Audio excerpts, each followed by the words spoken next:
chirp. Hi, everyone. Nice to see you all. Thanks for coming. Really appreciate it. Full house. Holy cow. No pressure at all then, I guess. You've already seen a sneak of some of the stuff I'm going to show because you were let in early, but that's totally cool. I'm going to show this little intro again because I'm just trying to keep to the plan, actually. But so sorry you're going to get to see my ugly face on the large screen once again.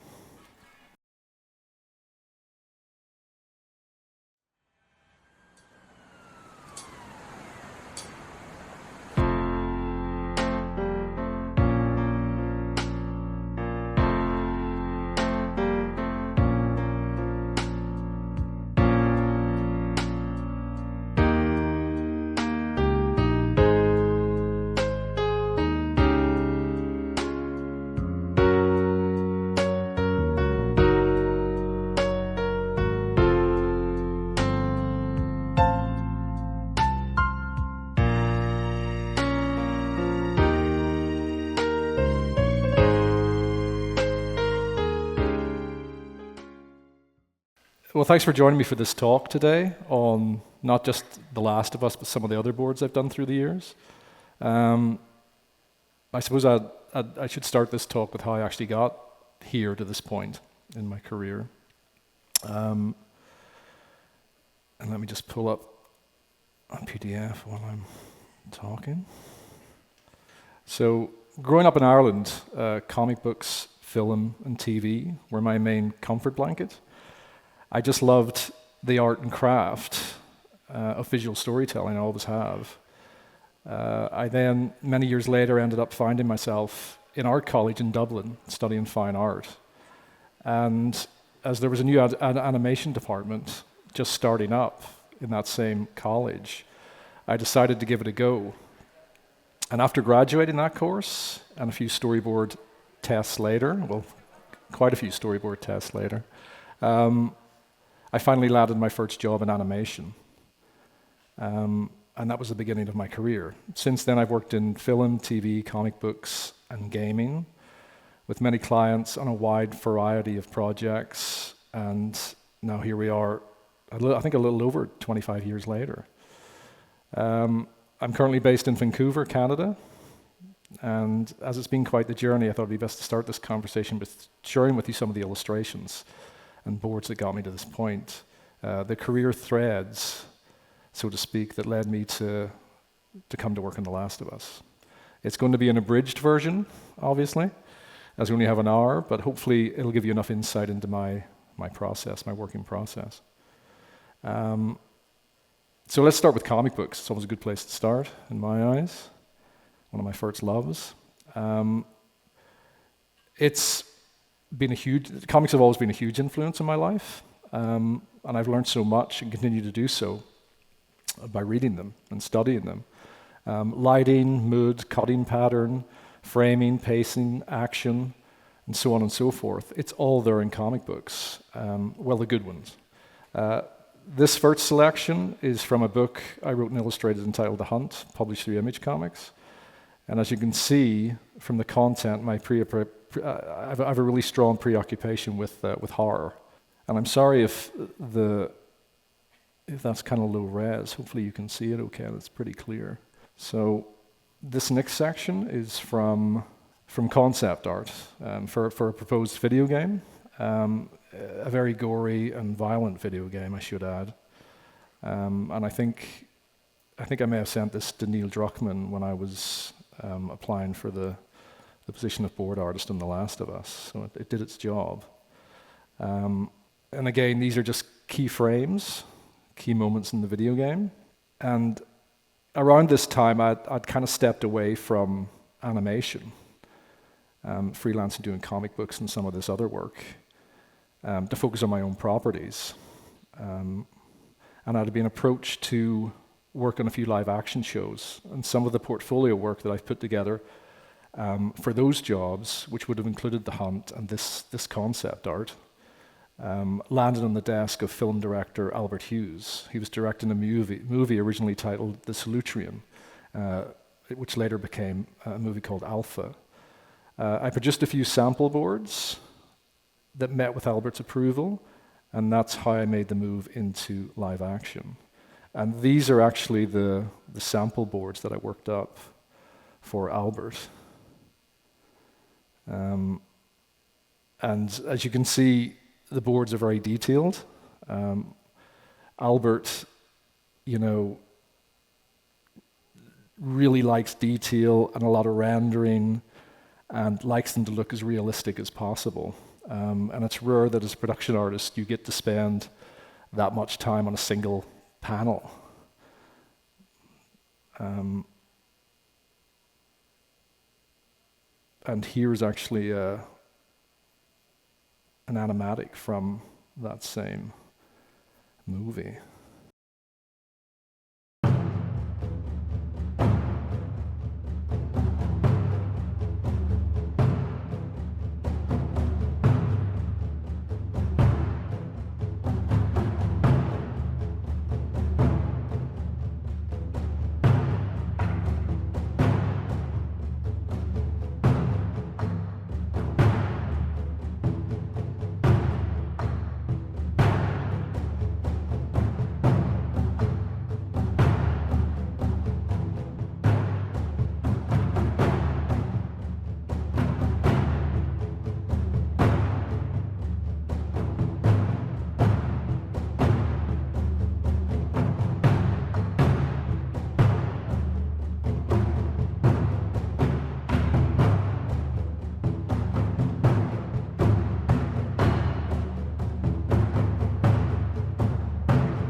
So that was a really fun one to work on, and I don't think I ever worked that detailed again in any of my later boards.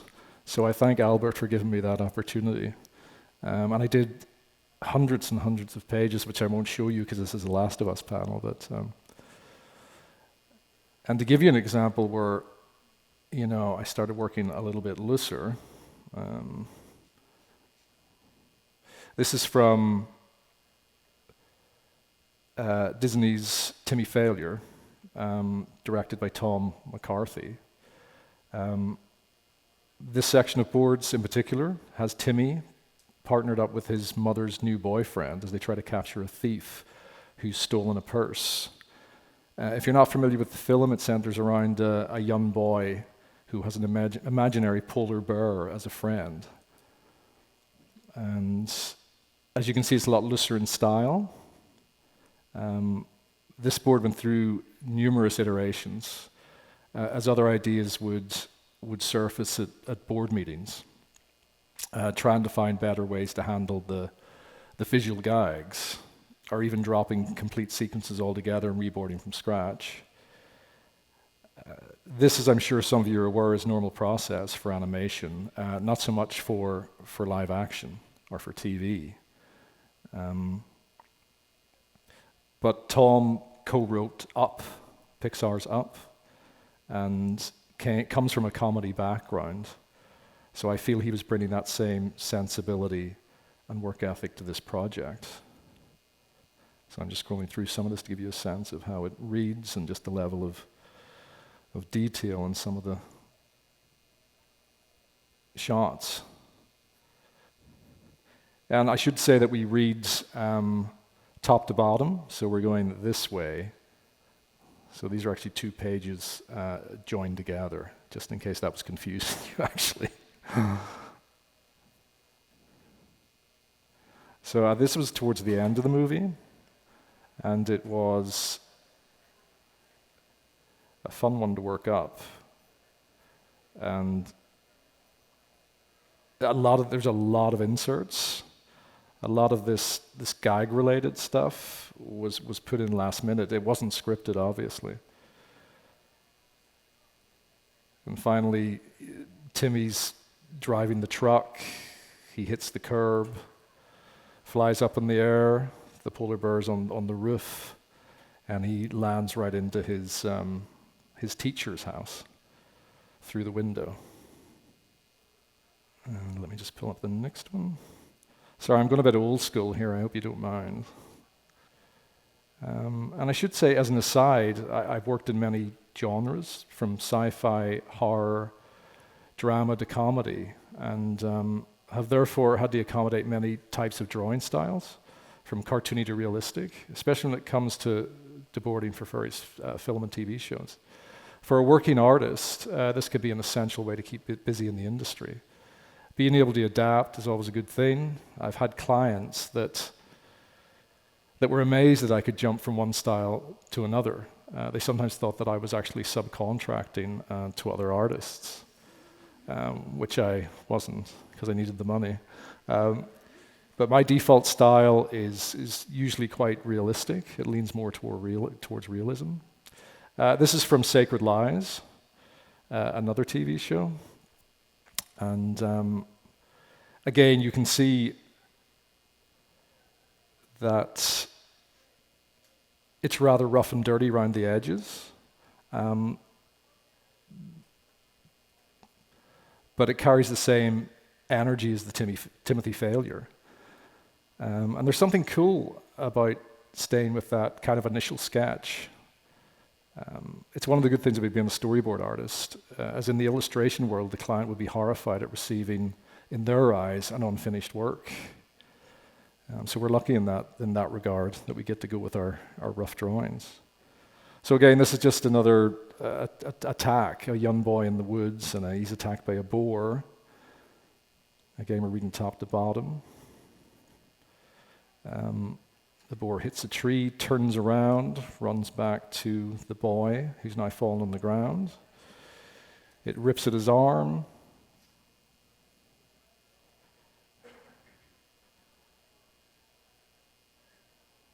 The boar pulls back because his sister, the boy's sister, has stuck a spear into the boar and is trying to get it off him.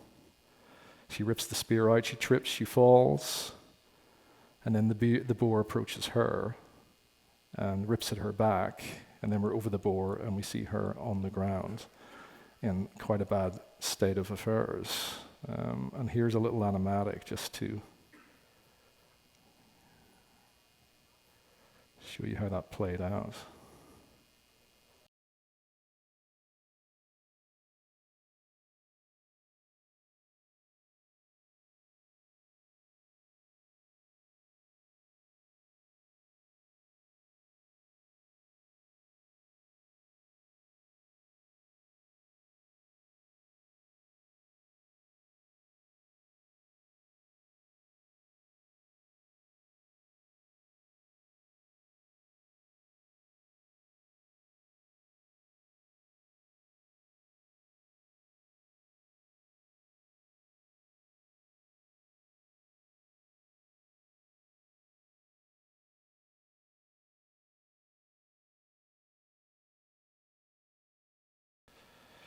And I'll just show you one more before we get to The Last of Us. Not that one. Sorry, stepping ahead. Actually, two more, I should say. This is Peacemaker from the show Peacemaker, the first season. And it was a fun one to work up, and it's definitely leaning towards thumbnail, as you can see.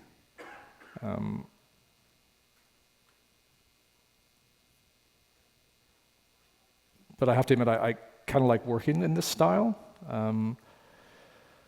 The drawings are just, I don't know, they have more energy. And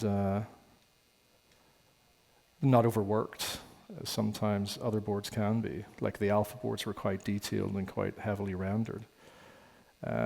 It's really just trying to find that balance. Somewhere between the two is always the best, because you need a very speedy turnaround. And you have little choice, but to work very quickly. Rosemary Rodriguez, this episode's director, gave me a very basic overview of what she wanted to see, and just let me run with it. And surprisingly, there was very little notes. And again, this is just they enter a factory. It's vigilante, and they are attacked by a horde. Infected horde, similar to The Last of Us, strangely. I seem to do a lot of that. And they chase after the guys. Vigilante closes the gates, tries to hold them off. He fires at them. The infected climb the gates. The gate then tumbles and collapses on top of the infected. Vigilante and the other person enter a safe room, or they think it's a safe room, close the door and lock it, and we have one of the infected come to the door and try to break in, headbutting it, but to no avail. The guys remain pretty safe, locked in there. And here's, I was meant to show this earlier, but I wanted to show you Peter Pan and Wendy as well. Okay, so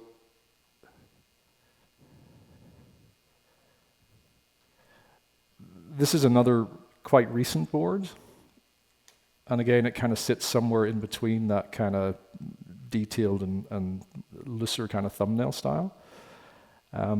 This was directed by David Lowery, and this is one of the final action sequences, and it has almost every single character from the movie playing a part, so that was fun. David's script is very easy to follow, and he would also at times draw up some of his own thumbnails to help explain what he had in mind. When time or budget is against you, this can be a great time saver, especially if the director has a very specific shot in mind. Many boards were produced for this film, some very detailed and rendered, and some closer to thumbnail. And I'll just take you through it to give you a look. And again, the grayscale is just added just for a little bit of lighting to help the characters pop a little more, just to help it read more than anything else.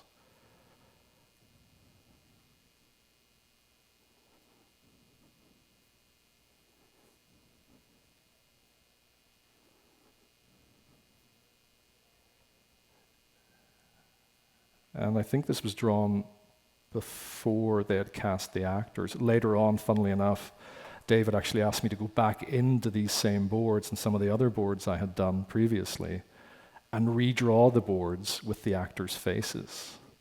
So that's when everything became really tight and didn't look as good as the original board, sadly, but he wanted to take that to the actors because they were young kids, to show them the storyboards and their faces in the storyboards. So it was a cool idea.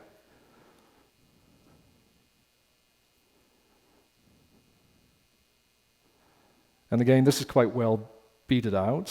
In live action and in TV, you don't always have that luxury. It's just kind of keyframes to some extent. And you'll see that as we come to The Last of Us, which I promise is next.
I know it looks nothing like the characters. You have to forgive me for that.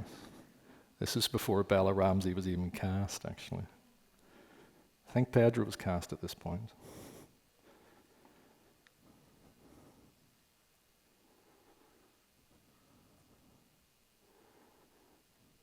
So I was still using the video game for reference for the character, for Ellie.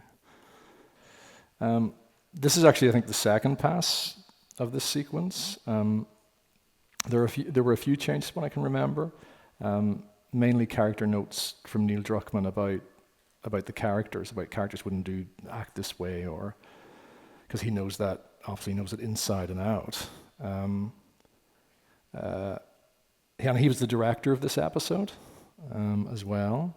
I mean, for example, I think I had put the scar on the wrong side of Joel's head, so that was one of the changes. So they were pretty minor. And I think there were some compositional changes, but I feel that he was quite happy with the style and the cutting pattern and the type of shots that I was choosing. So that was great, especially as it was the first board, almost, I guess you could say, like a test board, to see if I would continue working with him. And I actually went on to work on all 9 episodes. And I went with a very heavy stylized approach to this show, as you can see. It's almost muscular approach to the drawings, lots of silhouette and heavy shadow, mainly keeping things at eye line and not doing anything too crazy with the camera. Rather instead letting the stillness of the camera do the work and just settle on the characters and let them speak to the camera. It's a restful, quiet moment, tinged with the threat of interrogation, and I thought a very cool introduction to Ellie. And I'm just curious, are there any fans of the show here? Oh, wow, yeah. It's a silly question, really. Because I wasn't too sure. I know it's probably a mix of people who are just interested in boards in general. So that's why I wanted to do that opening segment. Maybe I was wrong to do that, actually. Oh well, next time. Season 2, I guess, right?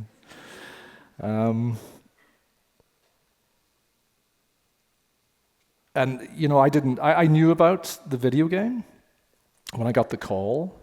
I'd never played it, but my son was a huge fan, and so he helped bring me up to speed on everything, actually. Would show me things, cut scenes, and so that was fantastic. And he was a great help in that regard. Neil thought it was best I didn't reference the video game too much, as they were understandably trying to take a slightly different approach with regards to some of the storylines and visuals. I mean, it's the same language, same visual language to some extent, but with a slight twist. And some of the scenes did change quite drastically, as I'm sure you know.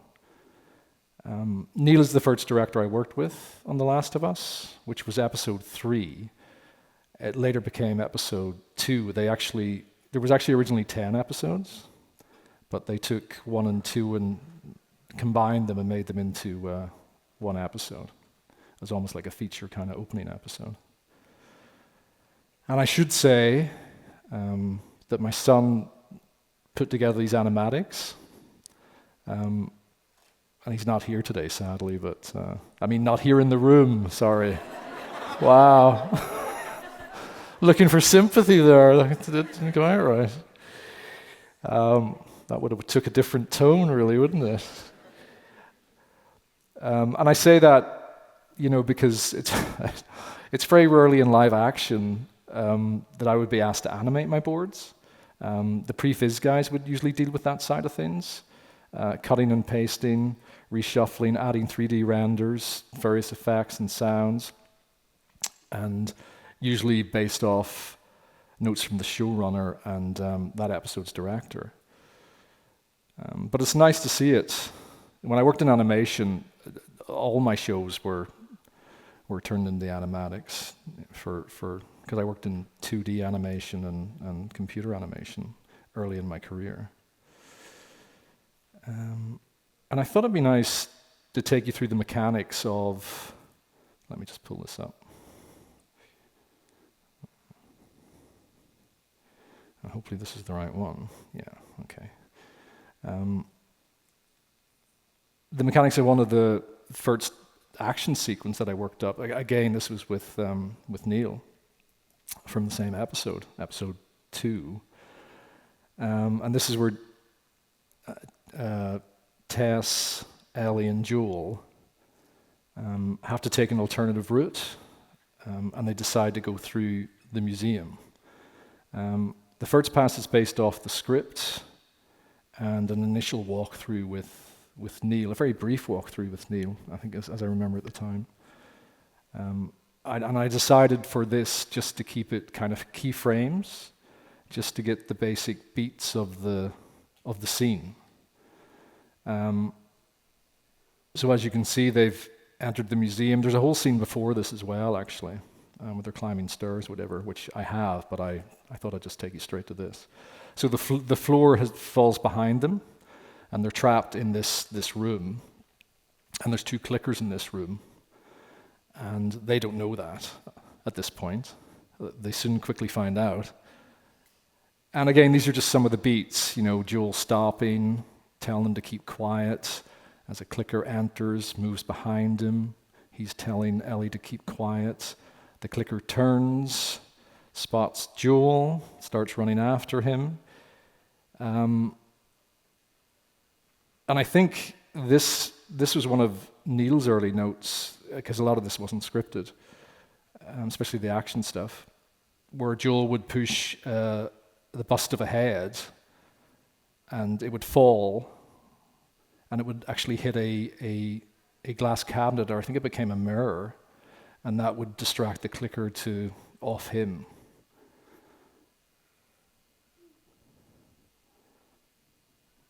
So the clicker moves to the head, the fallen head. Ellie hides. Joel's in the background. He finds her with his torch. He fires again at the clicker, and he finds Ellie and moves behind the one of the cabinets and joins her. They watch as the clicker's trying to find them. It does find them. It attacks Joel. Joel fires. He kicks the clicker off and then shoots and takes it out. Second pass is same entrance, and we're moving with Joel as they move forward. This time we introduce the clicker behind a door, and we hear the noise of the clicker. We reverse, and we're looking at the Tess, Ellie, and Joel as they back up towards another door. That door starts to open, reverse, and now we're looking through the door at Joel as he turns.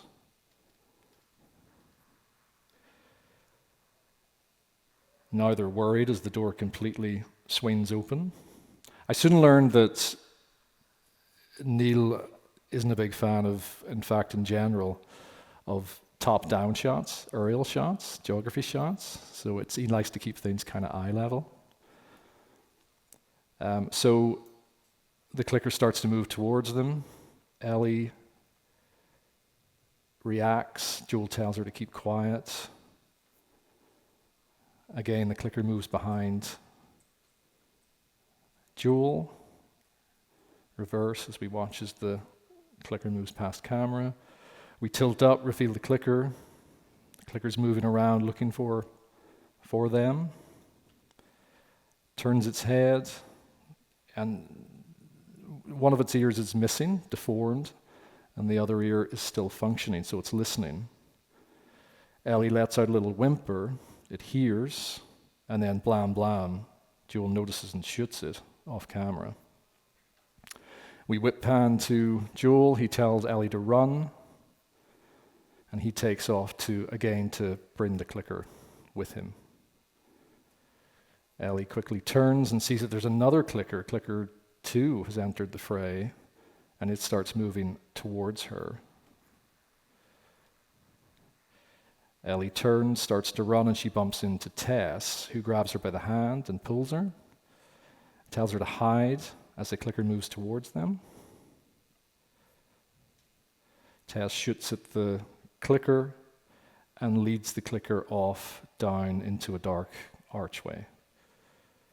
Ellie shifts behind the cabinet and hides. So you can see how it's starting to build from those first initial key moments. So we're back on Joel as he runs, leading the clicker away. We're following the clicker as it chases him. Again, he pushes over the statue. The statue hits the ground.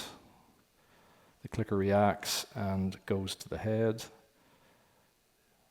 Joel finds Ellie. He can see that the clicker's moving towards her, so he shoots it. And then Joel finds Ellie and joins her behind the cabinet. And you can see that we still haven't quite figured out the beats of how the clicker gets to Joel, how it actually attacks Joel. So we kind of moved past that and left that open to come back to later in the next pass. And again, these were done incredibly quickly. I think this whole section of boards was done in one day. So very, very quickly. So again, that's why they're little more than thumbnails. So he shoots, kicks it off, shoots again, and you can see I like doing the sound effects as well, right? So that's my comic book background, I guess. I don't know. I can't help myself. Even the clicker sounds too. So it runs towards. He takes out that first clicker, then the other clicker appears that was chasing Tess, and it runs towards them, towards camera, in this bottom panel. We cut close. Ellie and Joel turn, reacting. He's going for his gun. Just as he goes for his gun, hatchet comes in and hits it in the side of the head, hitting that other ear that was still working. And we reveal, the camera moves around and we reveal it's Tess as she pulls the axe from the clicker. The clicker's now disorientated, can't hear anything. We now show that the ear is severely damaged. It's just sprawling around, trying to find them. And then we had this little sequence here, which wasn't scripted again. I mean, a lot of this wasn't scripted, but he wanted to have Joel frantically kind of trying to put bullets in his gun while this clicker was doing this crazy stuff just to build up the tension. And he only has one bullet left, so he has to make it count. And he raises the gun and he shoots and takes it out. And again, one of those top shots which we lost later. Low angle over the clicker towards the three characters in the background. Reverse to show, or not reverse, sorry, we're now over Joel and Ellie towards Tess as she comes towards them, and we see that she's been bitten on the shoulder neck area. And Joel reacts to that.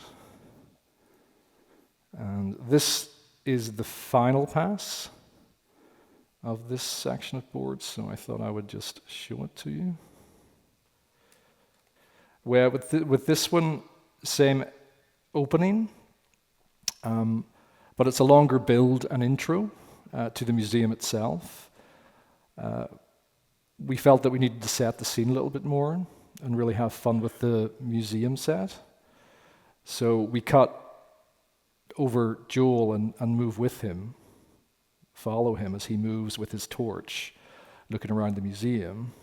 And we pan off and we see some dummies and other things that are set around the museum. Again, they're walking through the museum with the spotlight, looking, and then we cut to, again, the door opening. Clicker's foot appears. They back up in close to a dark archway. Another clicker appears. Joel reacts and turns, and he can just see a faint outline as it moves past in the background. And then it moves to the other side. The camera rotates, and we find the clicker on the other side of Joel, moving past a glass cabinet. Joel again tells him to keep quiet.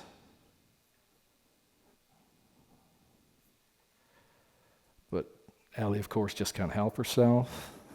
So she looks at the clicker with the torch, raises the torch, and she whimpers when she sees the clicker's face. The clicker runs towards the group. Joel shoots. Some cool shots of the clicker being taken out, or at least damaged. And then we pan across, and we see another clicker, not so much coming from another doorway, because we thought that was a little bit kind of cliched to have, two clickers coming out of two different doors. So we lost that, which was a good call, I think. So they back up, and Joel again tells Ellie to run. Again, Ellie runs into Tess. Tess pulls her away. And now we're because we didn't spend much time with Tess, we thought it would be good to spend some more time with Tess as she's with Ellie. And we go to we're leading Tess and Ellie as they run towards camera. And then we cut to a reverse, or a POV of Tess as they're running through the museum. Ellie looks over her shoulder to see if the clicker's still following.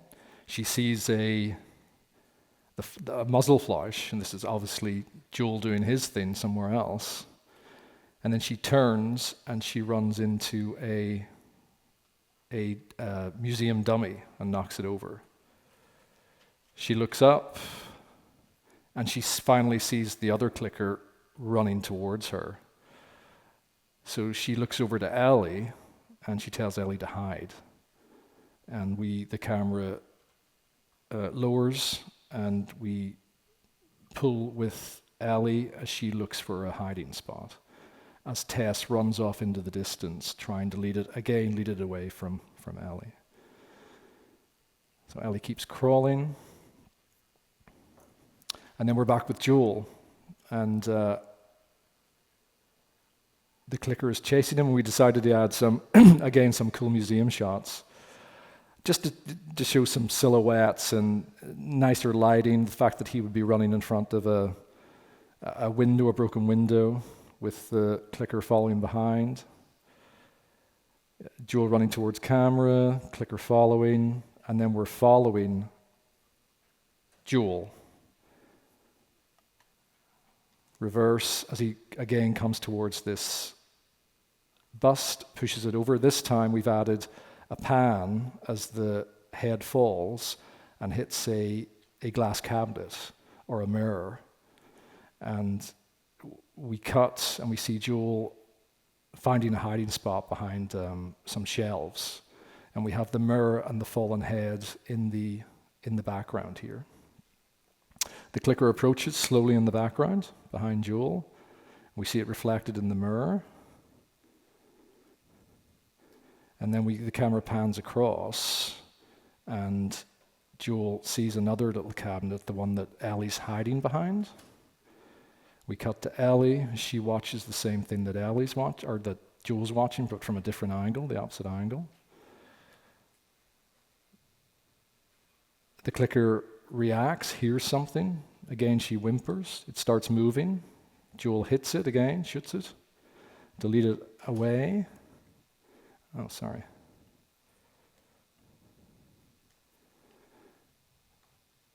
And knocks something over, and it moves away from Ellie.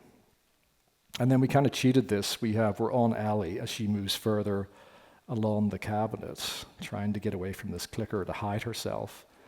And we find Joel has moved in beside her. A two-shot of Joel and Ellie.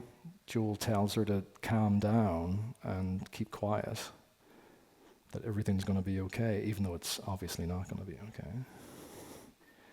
Then we're on Ellie, two-shot, and then Joel's kind of positioning himself, and again we had to find a way that the clicker would notice them again, or hear them again. So Joel's moving, and his foot moves over some broken glass or debris and makes a scratching sound.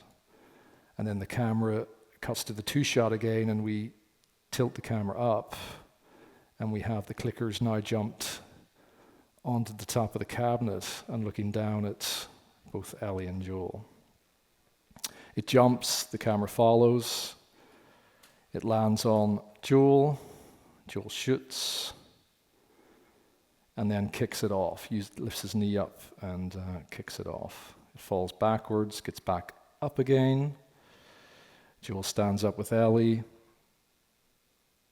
fires the gun at the clicker. We also, this is, this really is a thumbnail. This is kind of the reverse, like the back of the clicker's head exploding. I don't think we even used that. I believe we just went from this one to, I think it was an optional shot, to this. So the clicker just falls, it's continuing to run forward, then it just falls. Joel steps out of the way and it falls past him. And then the camera rotates as we see it lying on the ground in this next panel. And of course, Joel does his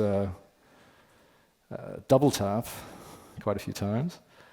And then another clicker, the clicker that was chasing Tess, makes its appearance, comes running up into camera. Same actions, but well, a little bit different than before. As Joel reaches for his rifle this time instead of the gun, but the clicker's on him almost straight away, and he drops the gun. And it's about to bite, and then Tess comes in with the axe, takes it, gives it a good smack with the axe. The clicker is wailing around. We see the damaged ear. Joel raises his rifle and shoots. And this time it turns back around and we see it's got half its jaw blown off. And then it finally falls to the ground in a nice kind of silhouette, kind of three shot. And then we're back over that low angle looking up at the three characters. And we reveal that, again, Tess has been bitten. And that leads us really nicely to, maybe I'll show you the animatic, and then step back through it. So.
And the scar is now on the right side of the head, so that's good.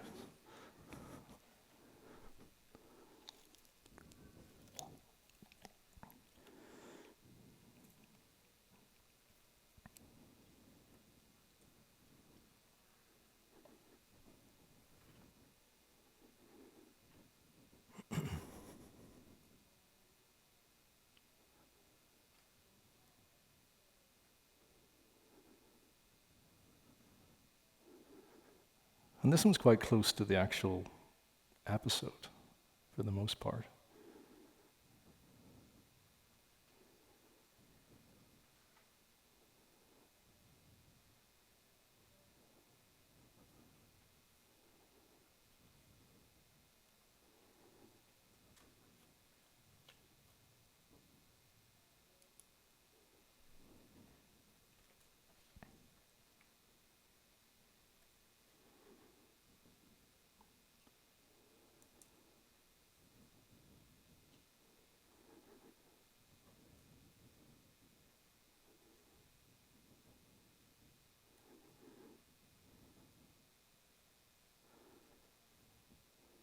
think we had her clicking the lighter a little bit too quickly. Actually, she's clicking it pretty crazily there.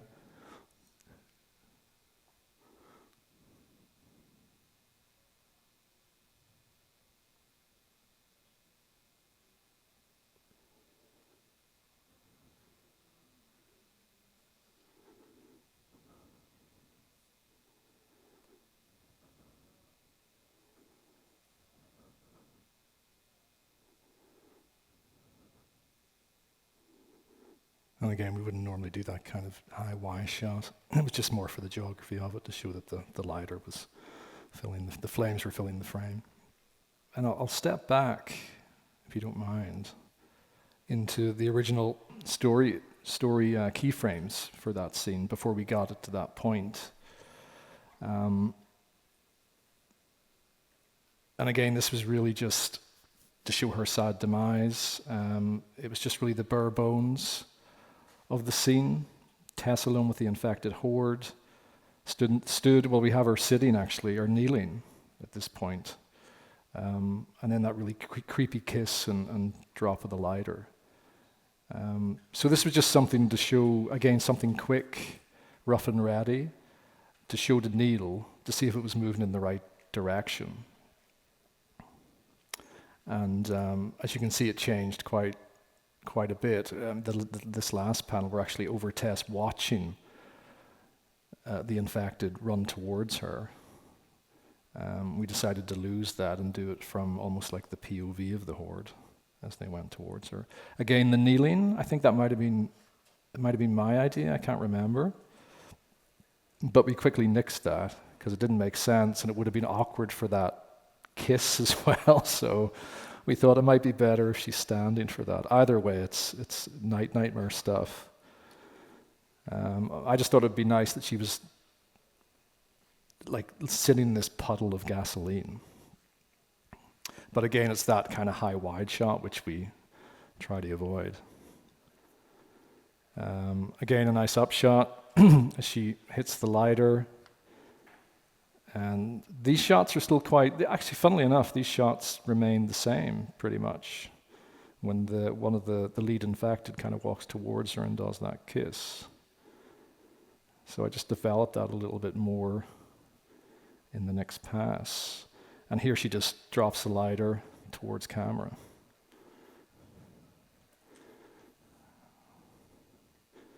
And here are some of the boards. I'll just show you this quickly because we're running out of time actually. And I had a lot more to show, but this was a fun sequence and a fantastic sequence to get to draw. Again, and I think this changed quite a bit from the video game.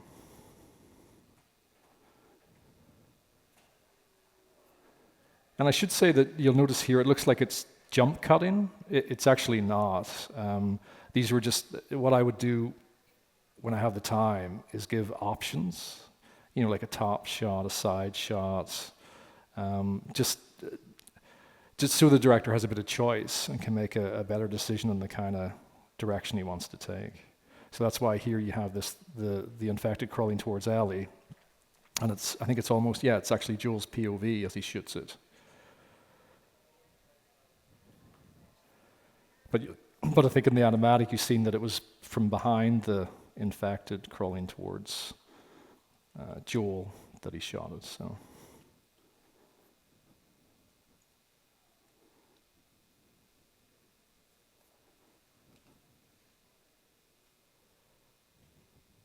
And just in case there's a next time, what would you prefer to see? Would you rather see animatics or would you rather go through the storyboards panel to panel? Is that something you're interested in, or? Yeah, okay, it's good to know, actually. Okay, cool. Yeah, I know as an artist myself, that's what I like to do as well.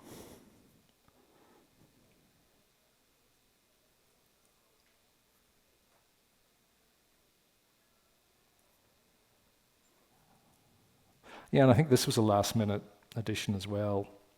We had Tess hitting the canister, the gasoline canisters, and we had it spilling out. And I remember at one of the meetings, Neil said it'd be kind of cool if we followed with the gasoline as it moved towards Ellie, and then get a nice kind of upshot, which is a really nice shot. I can't remember if that made it into the film or not, or into the TV show. I'll have to rewatch. But a lot of this is literally just sitting with the director and just talking it back and forth and coming up with ideas pretty much at those meetings. And then they'll review, and Craig Mazin will be involved as the showrunner, and he'll make his own decisions whether he thinks something should change or something should be reworked. So it's a lengthy process. And like I say, a lot of these boards, on a lot of the films that I've worked on and TV shows, it's really early pre-production, and a lot of the time I'm working with no reference, or I don't even know what the actors look like for the most part. But here, I guess, I mean, I did have the video game, so I wasn't completely lost. But yeah, this was a fun sequence. And the kiss, I pretty much was as we first boarded it, I think. I think it pretty much, it's very similar.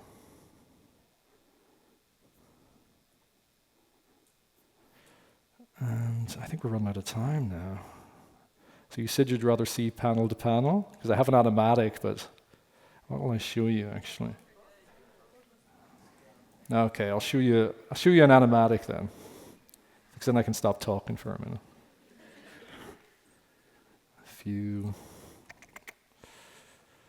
So again, this one's quite rough, and this is one with Riley and Ellie.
And just to finish up, I'll just take you through until they call time, I guess. I'll just take you through a few more panels.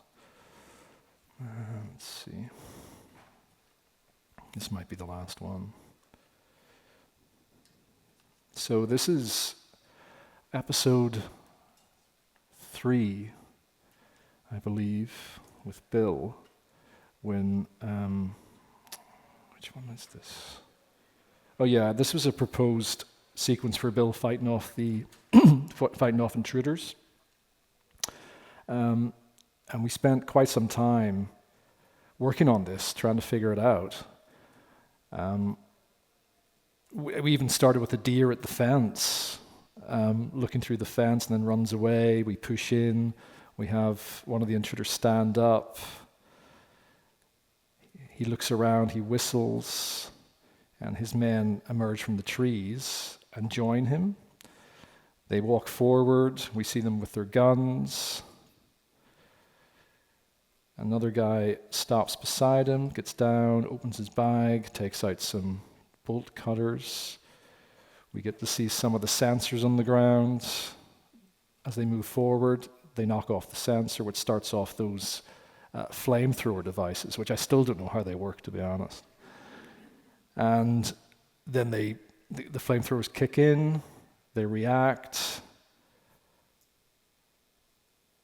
Another one of the guys steps right by one of the sensors, we see the flamethrower kick in, we pan up the length of the flamethrower, he turns and he's hit full on with the flamethrower.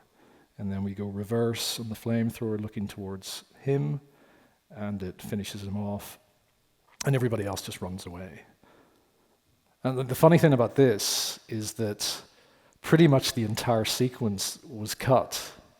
So, and I thought it was pretty cool, but I think it was a wise move. And we're just left with kind of a hint of the intruders approaching the fence and the sensors and the alarm going off, and then I think Bill just wakes up. And once again, it's the value of storyboarding, right? I mean, it's better to cut a few storyboard pages than shoot an entire scene that's just going to end up being lost in the editing. So saving money for the production. And I think that's it. I think it's all I've got. I had a lot more, I'm sorry.